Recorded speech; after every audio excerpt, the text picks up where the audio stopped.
what's going on, everybody? My name is Jeff. Welcome to the Young Black Geek channel, and we are talking Chapter 29 of The Promised Neverland. Now, there's no way Norman's finna go die, bro. I don't know how to dive into this any other way.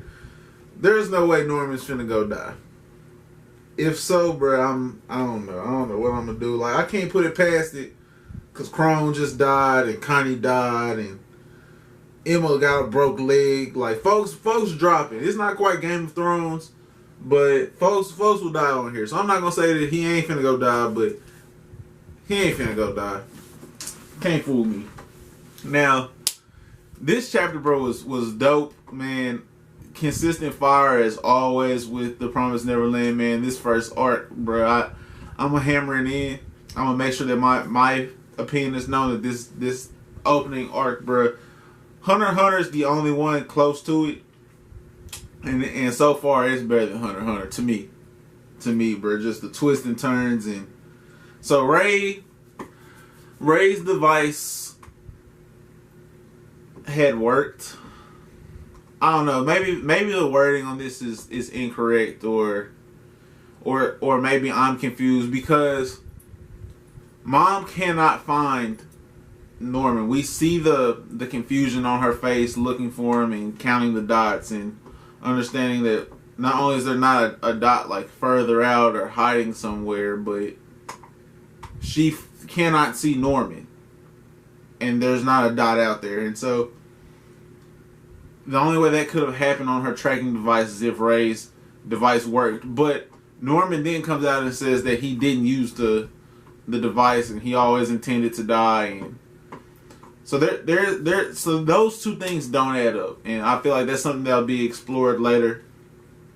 But, bruh, his time that he spent from at 1 o'clock or whatever time he disappeared around, when he gets out of there and he goes to the wall, and I had kind of been wondering how they were gonna get up there, because the tree line tying it to the tree didn't make sense to me, and to see how he got up there doesn't seem physically possible to me. I'm sure that there's folks out there that can do what he just did. I can't. I can't. So, oh well.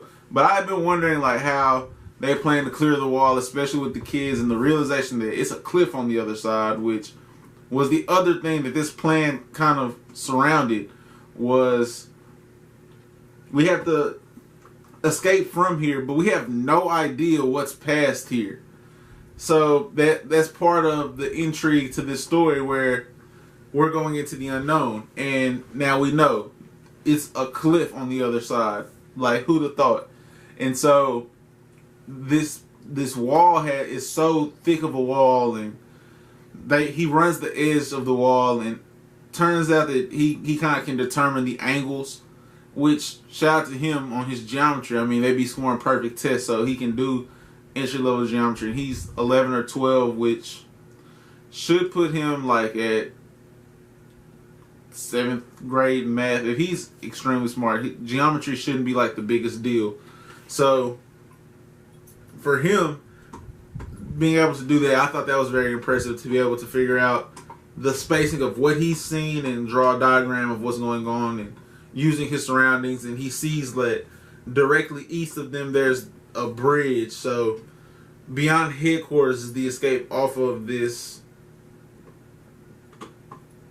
I'm not quite sure how to describe this area besides thinking of like Alcatraz, where like you have like that one road to get out of Alcatraz, and like the rest is surrounded by water, except for it's surrounded by, I guess, like a pit or cliff, like I don't know, bruh, canyon.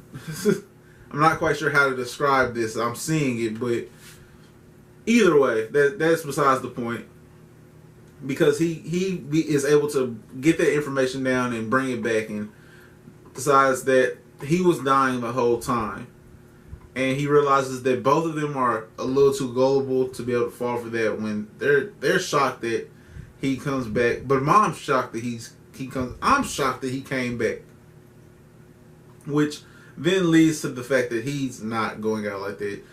there's also some questions I have that I want to bring up in this video. Two main questions. One, what did Chrome leave them? And maybe I've missed it. Like, maybe I've missed that clue that was dropped by Chrome. So someone please in the comment section let me know if I've missed it. If not, don't tell me what it is if I haven't gotten to it yet. Just tell me, like, you're not there yet. But the other thing is, what about William Minerva? Like, we haven't had any name drops like that in this series. In fact, he's the only name drop in this series. Like, everyone, no one else has a last name. It's either mother, sister, or your one name and your number on your neck. So William Minerva has enough to at least have a last name. Who is this person? When are we gonna get some more information on him? And now that's that much more interesting that his books made it all the way out to this isolated facility of human harvesting. I don't know, bro. Wild. That's wild.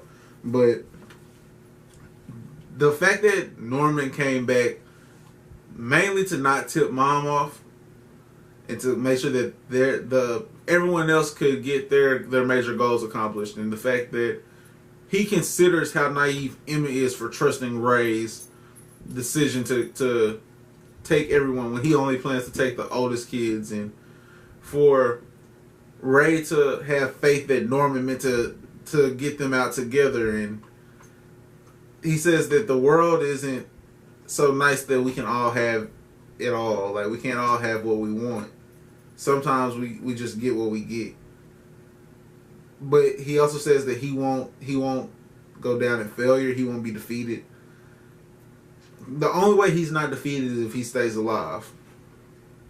In my mind, the only way he's not defeated is if he stays alive. So that's where we're headed with this. I'm highly intrigued with this, man. It actually wasn't a ton of dialogue going on between this, but that revelation of the structure of the field house system and the fact that they are number 3, so if it's a 6-piece diagram, they would be directly across 0. Headquarters, bro, that's crazy. That's crazy. And so the only path out is through headquarters, where how do you sneak out all of these kids? How does one of them sneak out, bro? Like, there's so much security there. A lot of questions are coming from this, and that's huge, man. That's huge to me, but that's huge for this story to have that much possibly coming from this, man. I'm thoroughly enjoyed this once again. 4-fire emoji chapter for me, guys. This was really good. Like this video if you liked it, because that goes a long way, and please hit the thumbs down if you didn't like it, because that lets me know if you guys are enjoying the content or not, and lets me kind of tweak and get a better understanding or a feel for what you guys like and don't like, and how we can coincide. Smash that subscribe button and hit the notification bell so that you guys can be alerted when a new video drops, which should be at least 9 a week plus a stream or 2. I'm probably going to end up streaming. By the time you guys see this, I'll have already streamed, but just trying to get more consistent with that too, just because I play the game all the time. It's really why it's kind of hard for me to do as many videos as I probably could. It's because I still enjoy, like, video games and playing with my dogs, like, an obsessive amount. Just, you know what I'm saying, regular stuff. But in the comment section below, let me know what your guys' thoughts is on Norman's future. He's obviously got to stay alive. No worries there. In fact, no comment section questions today. Besides, have I missed the Chrome thing? Have a great rest of your day, guys. Be blessed, of course. Peace.